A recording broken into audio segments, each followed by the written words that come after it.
Hello and welcome to this week's episode of Exceptional Stories and the People Who Live Them. Your host is Steve Dover, a special needs advocate and father of two special needs sons. This is a faith-based, in-depth conversation-styled podcast with and for parents of special needs children. This podcast will let you have a front row seat to hear how they do it, why they do it, and what you can learn from their experiences as they share their exceptional stories. Let's get started.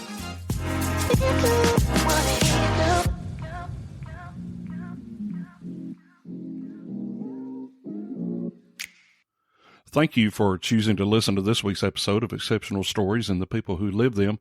If you would like to support our podcast and help it improve and be heard around the world, we've created a way that you can do just that. Go to the podcast website at exceptionalstoriespodcast.com and click the support button on the homepage. For as little as $3 a month, you can help keep this podcast available. There will be no pressure, and you can stop anytime you choose. So go to the show website now, exceptionalstoriespodcast.com, and click on the support button. We look forward to hearing from you soon. All right, welcome back to another episode of Exceptional Stories and the People Who Live Them. I have Michelle Norwood with me today. Michelle, thank you so much for coming on the podcast. I'm so glad to have you. Welcome in. Thank you so much for having me.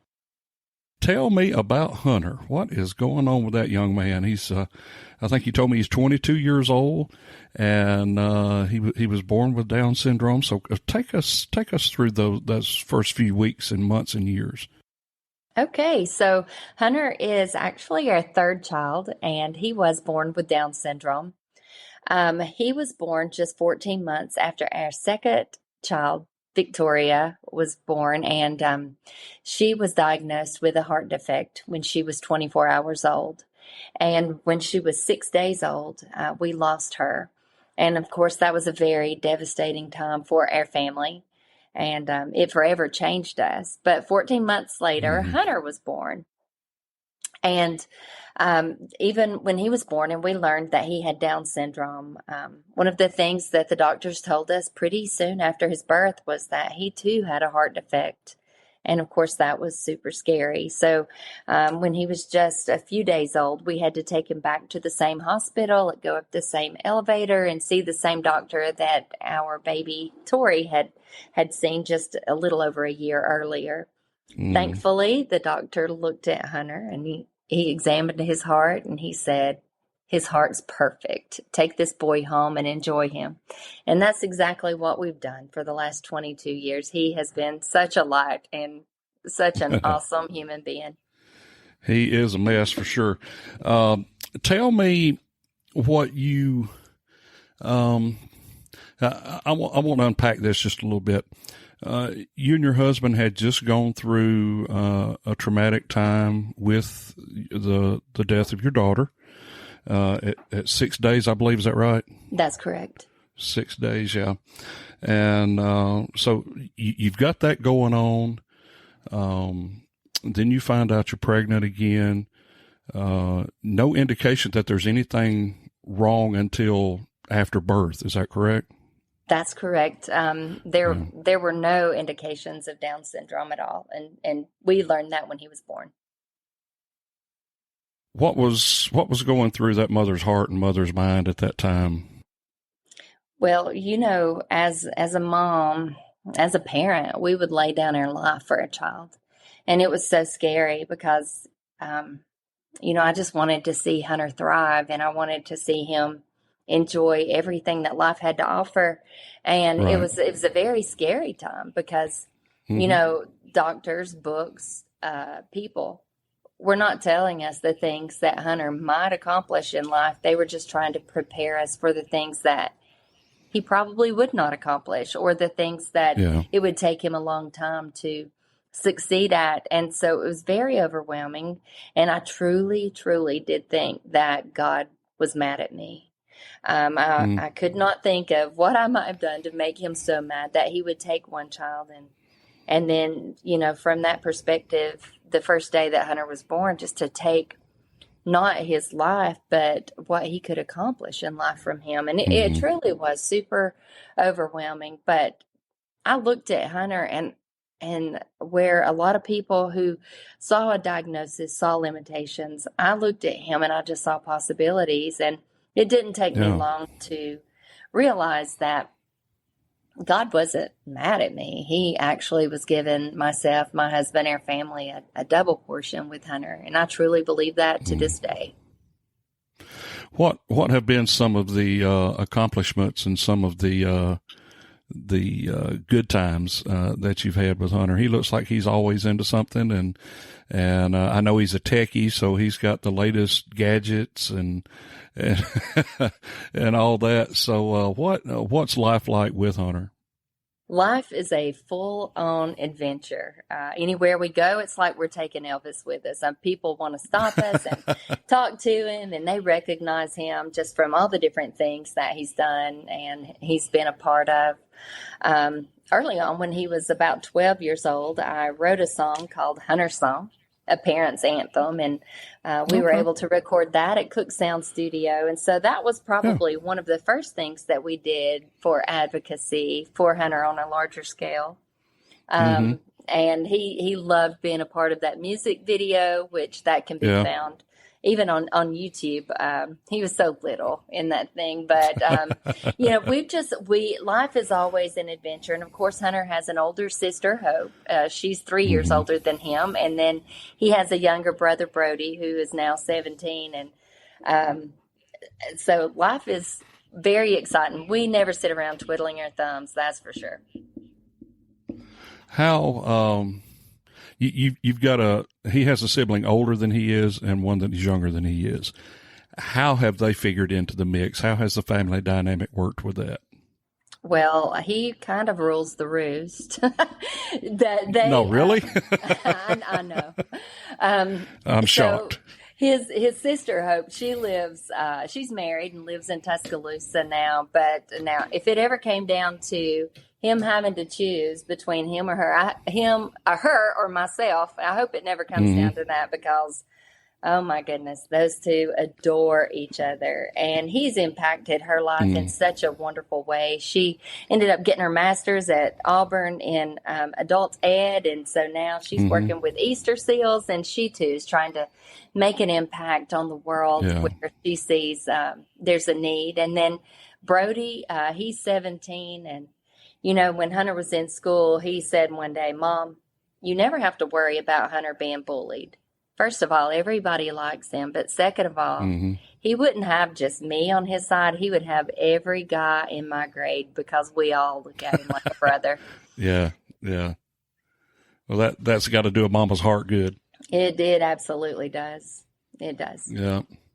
I want to do a series or some interviews maybe next year with siblings of special needs kids and kind of get their perspective from it. We've talked to the parents. I've talked to some educators, but it would just be interesting to see how the brothers and sisters associate with this and how they get through that. And I'm glad to see it looks like you've got a tight knit family there, and maybe it won't come down between you and Hope. Maybe not, but I hope it doesn't, for sure. I will come in second place, but I think that you speaking with siblings is an incredible thing to do, because I remember when Hunter was born, that was one of my fears. Like, Hope has already lost a sibling, and how is this going to impact her? Is it going to hold her back? And honestly, it's propelled Hope on so many levels. And I say that Hunter has added a dimension of, I don't know, kindness and so many different things to our other children. And he definitely hasn't held them back. They were already great, but I think he's made them even a little greater. Stay with us. We'll be right back. Hey, Exceptional Stories family. We've got something very exciting to share. We want to put the spotlight on you. If you're a special needs parent or caregiver, we want to hear your questions for an upcoming Q&A episode. Send in your questions via email to exceptionalstoriespodcast@gmail.com or leave us a 90-second voice message at speakpipe.com/exceptionalstoriespodcast. We're diving deep into the most common pain points faced by special needs parents, and your input will shape this crucial conversation. I can't wait to hear from you. Let's make this Q&A episode truly exceptional. You, up till just a few years ago, you were a teacher, an educator. How have those two lives paralleled? Have you been able to take one and use lessons learned in one and move it over and use it in the other life, in the other aspect of your life? Absolutely. So I didn't even go back to school to get my master's in collaborative ed until Hunter started kindergarten. Okay. And it was at that point I realized that I needed to go back because, in special education, there are so many acronyms, and I was overwhelmed in his IEP meetings because I wasn't sure what was going on. I wanted to be able to help him in every way that I could. And so that was a wonderful way to do that. But I also wanted to be able to encourage other parents. I wanted to be able to let them know that I know how intimidating it is to sit in an IEP meeting. And I know I've been there, and it worked out very well because I looked at my students and their parents from not only a teacher's standpoint, but also from one who wore the same shoes and had the same experiences. Now, were you in special ed? Was that where you Yes. centered? Okay. It is. I taught high school special education. Okay.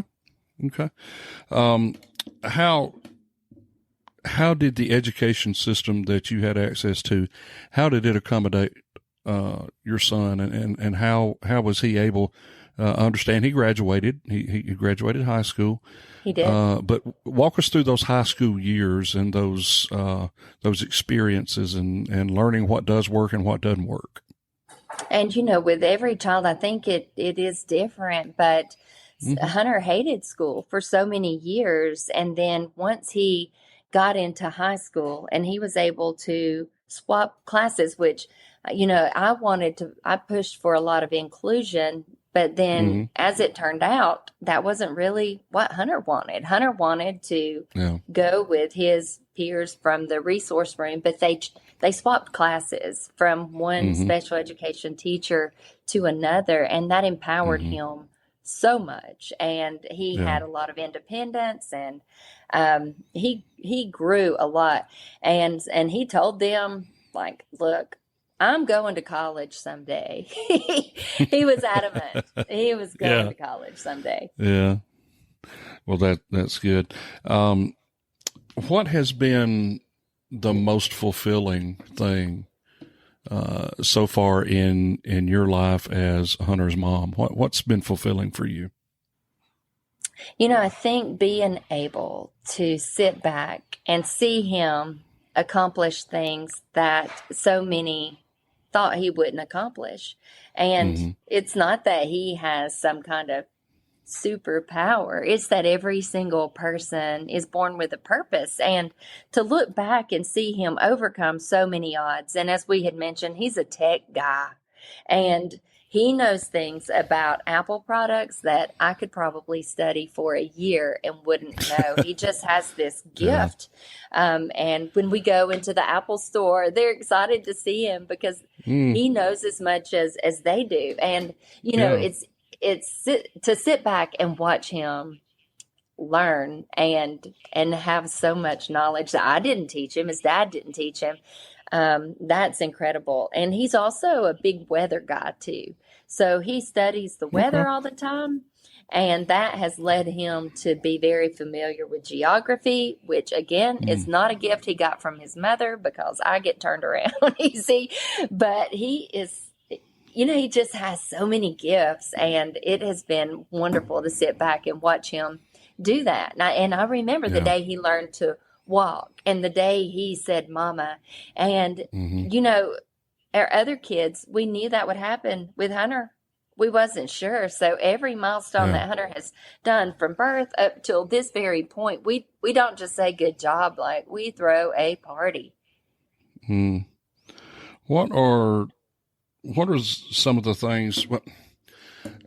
I know with special needs parents, a lot of times, most of the times, we have to take a back seat because in a lot of instances, the child requires so much attention and so much care that mom and dad get put on the back burner a lot. Right. And how did you and your husband manage raising Hunter, taking care of his needs throughout this far in his life, and still be able to take care of yourself? Because there's a lot of parents that can't pull that off. You're right. And, you know, we're very blessed. We have a great network of family and friends, people that, you know, we trust with Hunter. And so when he was younger, we were very intentional to at least, you know, get away for a weekend, at least once a year. And of course, like, shopping is a good therapy. We wouldn't necessarily do that together. Hunting is a therapy for Anthony, you know, so we made sure that we did not lose our identity. And we also wanted to make sure that our children, our other two children, were never held back. And we probably worked so hard on that. We might have gone overboard a little bit, but I don't think any of our three children could ever say that they were held back by any of their siblings. But, and of course, our faith, you know, we made sure that we went huge. to church. That's huge. Huge. It is huge. And we made sure that we were in church every Sunday, and that our children knew if it was Sunday, that was the Lord's Day, and we were going to go to church. And I mean, I can't tell you that we made it for any other reason, but that, and a lot of times that was our time together, but it was a special time, and I'll never regret that. And I've never asked a parent this, but if God came to you and told you, Michelle, we can flip a switch and go back 22 years and Hunter would be born without Down syndrome, do you think you'd flip that switch? Not a chance. Not a chance. No. And I've thought about that a lot. Tell me why. Well, because I ask Hunter at least 2 times a week, just at random times, random intervals, whatever. Hunter, are you happy? Yes, Mama, I'm happy. Hunter, do you like having Down syndrome? I love having Down syndrome. Do you wish you did not have Down syndrome? No, Down syndrome is awesome. And so at the end of the day, what does every parent want for their child? They want them to be happy. Yeah. And Hunter is so happy with his life. And, you know, you see typical children, typical adults who struggle with so many emotional issues. And, you know, Hunter's happy. And I'm not telling you that he's never unhappy, because he is. Oh, no. But he is sometimes. We all are. But he loves his life, and he wakes up excited about everything that we have going on. And he's touched a lot of lives, mine included. So why would I want to rob the world of what he has brought to the table? And why would I want to rob him? Yeah. What, in your mind, what do you think happy means to Hunter? What makes him happy? Well, he, a lot of things make him happy, of course. Mexican food. I'm right there with you, buddy. Yeah, y'all get along good. You know, and he is confident in who he is when he meets other people. You know, he's not intimidated by other people. He's had a lot of famous people send him autographed pictures, or you know, and he's like, he'll hear Luke Bryan on the radio and he says, Mom, he knows me. And I'm like, yeah, son, he does. And so, you know, he's fulfilled. His soul is fulfilled because he has everything that any person could ever want in life. You know, he has a job that he looks forward to. He has a family that loves him. He works for electronics. You know, those things make him happy. He's fulfilled. What, in your mind, what is the biggest misconception about Down syndrome kids? Well, you know, first of all, people told us when he was born that he would be the sweetest person we'd ever met. And, so loving, and he was not. He was a fireball, and and I think a lot of that was because he had so much going on in his head, but he Yeah. was nonverbal for so long. But so there are misconceptions that people who are born with Down syndrome don't have the ability to learn or read or write. And Hunter does all of that. He is self-taught with, like we talked about, electronics and weather. And, for so many years he played Minecraft, and he would have kids call him and say, Hunter, how do I need to get to this next level? Because but he was self-taught. And, and that's a misconception, because he's always looking to learn new things. And Hunter can read, and Hunter can write, and Hunter just makes the world better, as does every person I know who has Down syndrome or any other exceptionality. Yeah. They're special for sure. Well, this would be a good spot to take a break. And when we come back, I want you to tell everyone what you mentioned. Hunter's got a job. I've got to know what he's doing, what this job is. And let's talk about that when we come back. We'll be back here in just a minute on Exceptional Stories and the People Who Live Them. Hey there, incredible listeners of Exceptional Stories and the People Who Live Them. We have an exciting opportunity for you to make your mark on our podcast. We know you have your own stories, insights, and unique perspectives to share. And now it's easier than ever. Introducing SpeakPipe, the user-friendly web-based tool that lets you connect with us through voice messages. SpeakPipe is accessible to everyone no matter what platform you use. You can leave a voice message of up to 90 seconds in length, and your messages could be a game changer for us.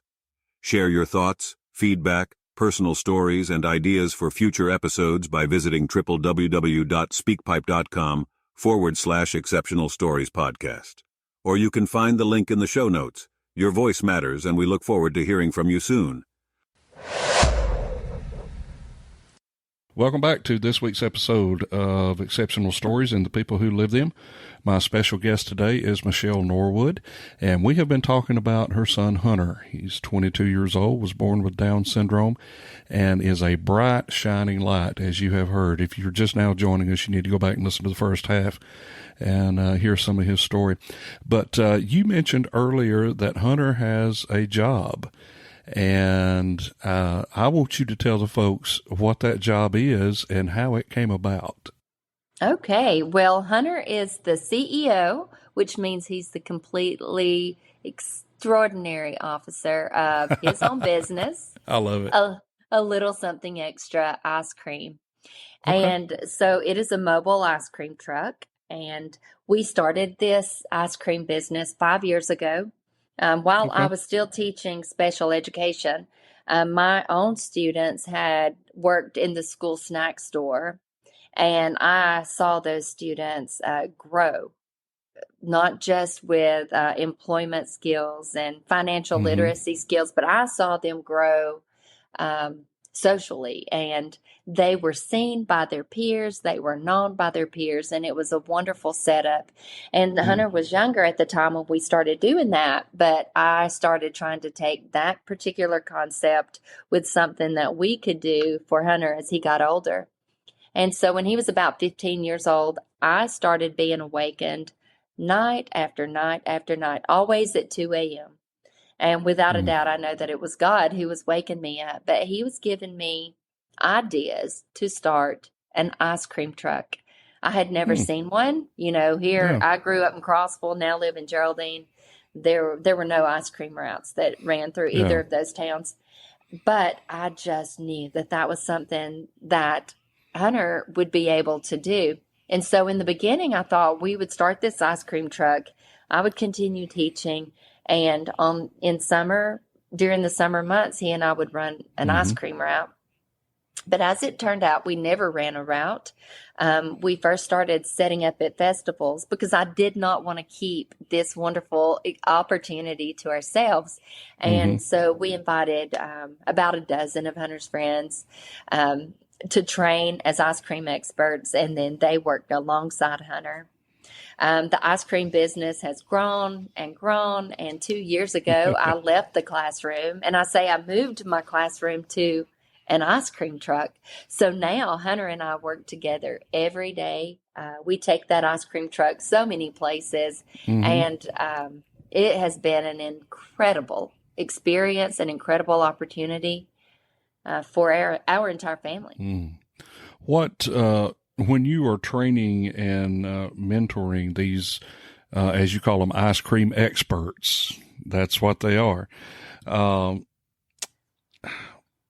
How does that work? How do you teach them the skills they need to deal with the public? Because the places I've seen you set up is usually pretty busy.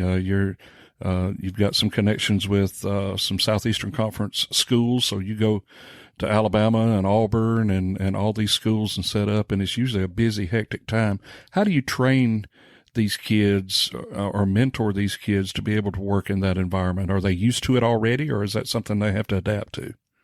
Well, we will hold an annual training for our ice cream experts, and in that training, they learn product, and then they learn a little. We work on financial literacy. We do mock transactions, and they graduate at the end of that training to pump and circumstance, and they get a badge that has their name on it and says ice cream expert, and they get uniforms. But every time any of our ice cream experts are in the truck, it's constant. We're constantly talking through everything, and I had great expectations for each one of these individuals, but they exceeded it. Oh my goodness. But it doesn't take them long in the truck, and then they're telling me what I'm doing wrong. They're great at it. They're really good at it. And, but we're always talking through everything, and they love it as much as I do. That's for sure. That's awesome. How does someone become an ice cream expert? What's the process of application? I mean, how does that work? How do you get on the truck? So we now have about 40 ice cream experts, and they are trained from Georgia all the way through Mobile, Alabama. And their parents or guardians reached out to me. And so what we do is, obviously none of them are on a schedule to work every week, because our ice cream truck is mobile. So wherever we take that truck, those are the ice cream experts that we'll reach out to in that area. And so they had just reached out to me, and, we have a list of all of our experts. And of course, you mentioned that we go to colleges. So when Hunter graduated in 2020, as I had mentioned earlier, he told his teachers, he told me, I'm going to college. And I wasn't sure how that was going to happen. A lot of these colleges actually have programs for individuals who are differently abled, but I wasn't sure I wanted to send him off to Auburn or Alabama or, and that transition is huge. Yeah, it's a huge transition. And even if it wasn't huge for him, it would be huge for me. I just didn't know if I could do it. Yeah. And they are pretty expensive, to be a part of those. And so I started thinking outside of the box and started reaching out to these colleges. And so in 2021, the University of Alabama and Auburn University extended contracts to A Little Something Extra Ice Cream. And so we've been at the University of Alabama. This is our third football season to be a part and set up on the quad. We did not do a contract with Auburn this year just because of time constraints with us. But I got you. We were there for 2 years as well. And so Hunter and our ice cream experts have got to go to college. It's just not in a typical fashion. And that's what I love to see, because it creates opportunities, not just to get training, not just to get social skills, not just to get, a uniform, but they're getting so many incredible opportunities, as well as myself and my husband and our kids. Yeah, I was going to touch on that. When I first reached out to you to see if you would be interested in doing the interview, you were at Liberty University in Lynchburg, Virginia. Yes. And tell us how that came about and what happened while you were there. In May of this year, Liberty University reached out and said that they had been following a little something extra ice cream. And I believe their words were, they were blown away by what God was doing through this ice cream truck. And so Liberty has a convocation assembly with all of their students 2 times a week. And typically, if you look at the list of people who have come in to speak at their convocation, it's well-known people, political figures, country music singers, authors, sports names, whether they're on ESPN or whether they're athletes. But they invited Hunter and myself to come in and speak at their convocation. And then we sold ice cream. So we got to share our story with 10,000 people in the Vine Center. Wow. And they truly rolled out the red carpet for us. Their football team went above and beyond for Hunter and gave him a signed helmet. And oh, wow. Oh, it was just incredible. We will definitely take that memory of those 3 days to our grave. It was incredible. That is awesome. Where do you see the ice cream venture in the next 4 or 5 years? You're obviously an expert at thinking outside the box, so I know you've already been outside the box. Well, that's what's outside the box. Yes, from the beginning, just because of who I am on so many realms, I knew that I did not want to keep this business to our family, and I wanted to see it create opportunities for as many people as we can, because I know that Anthony and myself are not the only parents who are in this situation, who wonders what next, what after high school. And here in DeKalb County, Alabama, there are not a lot of opportunities for individuals.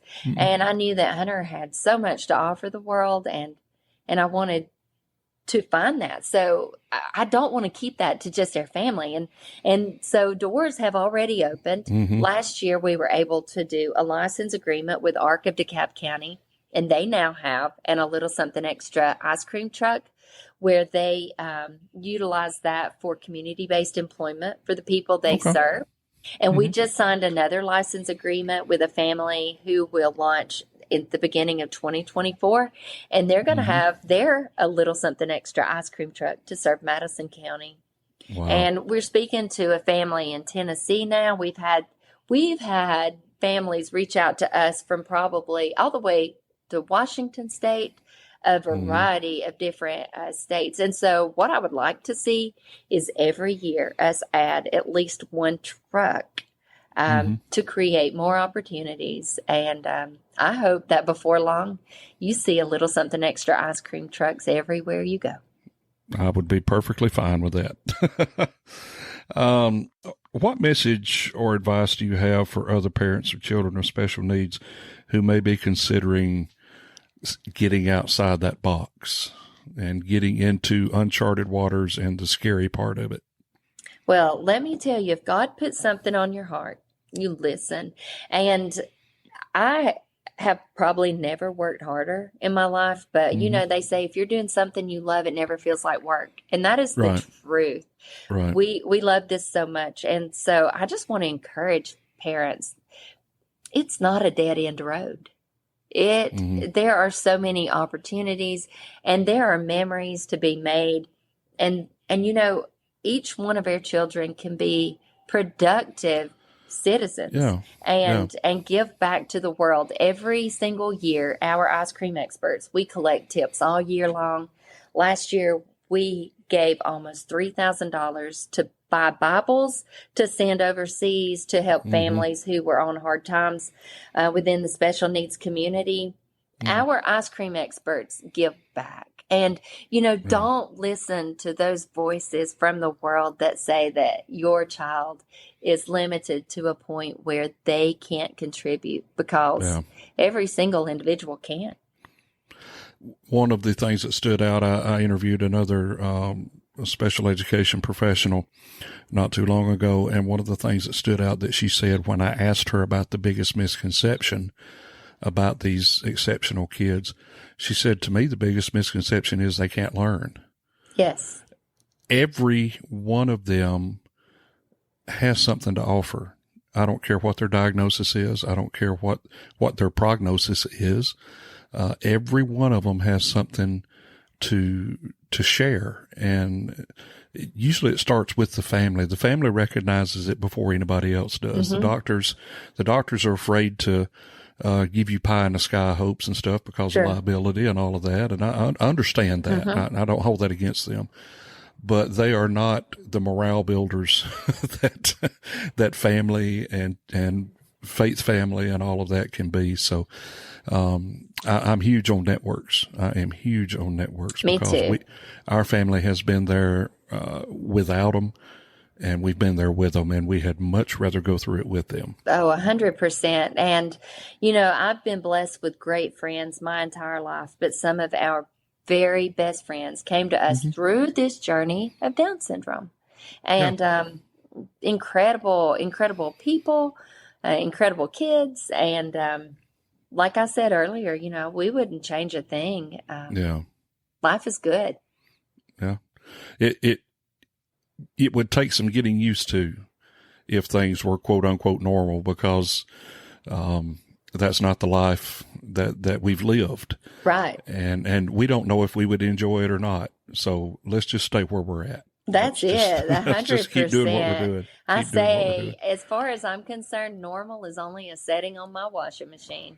I'm going to write that down. Yes. I'm going to use that for sure. If somebody is listening and they want to reach out to you guys, maybe to find out more about the ice cream adventure, or maybe they just need somebody to talk to, mm-hmm. How would be a great way to get in touch with you or get in touch with a little something extra ice cream? There's so many ways that people can reach out to us. We have a big presence on Facebook and Instagram, and both of those can be found. Just search a little something extra ice cream. Okay. Our email is extraicecream@yahoo.com. Our website is extraicecream.com.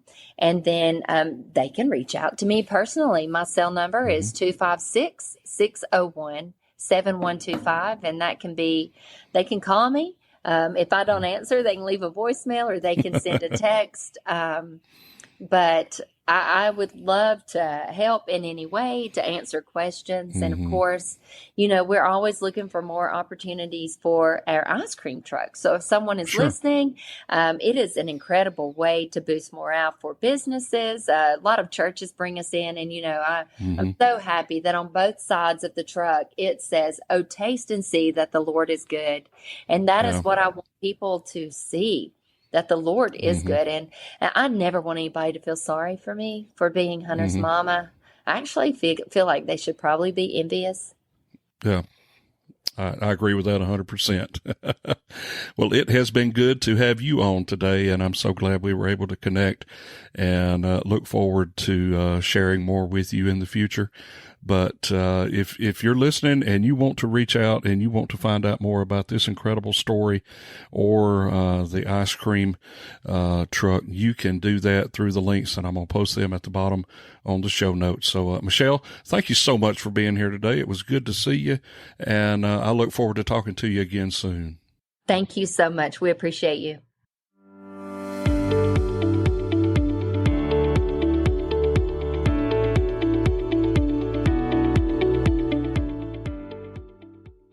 Before we go, I want to thank you so much for tuning into this week's episode. If you are the parent of a special needs child and wish to share your story with us or know someone we should talk with on the show, send an email to exceptionalstoriespodcast@gmail.com. If you've been enjoying the show, we'd love to hear from you. If you can take a minute, just leave us a 5-star rating on your preferred podcast platform. It would mean the world to us. Your ratings help us reach more listeners and continue to bring the quality content that you've learned to enjoy. I also want to invite you to follow us on our social media pages. You can find us on both Facebook and Instagram at Exceptional Stories Podcast. Lastly, if you found this podcast informative and you would like to keep it going, go to our website at www.exceptionalstoriespodcast.com. Click on the support button on our homepage. For as little as $3 per month, you can play an active role in making sure these stories are heard. Thank you for choosing to spend your precious time with us. Remember, you're not alone. Together, we'll create a world that embraces and supports every exceptional story. Until next week, be blessed.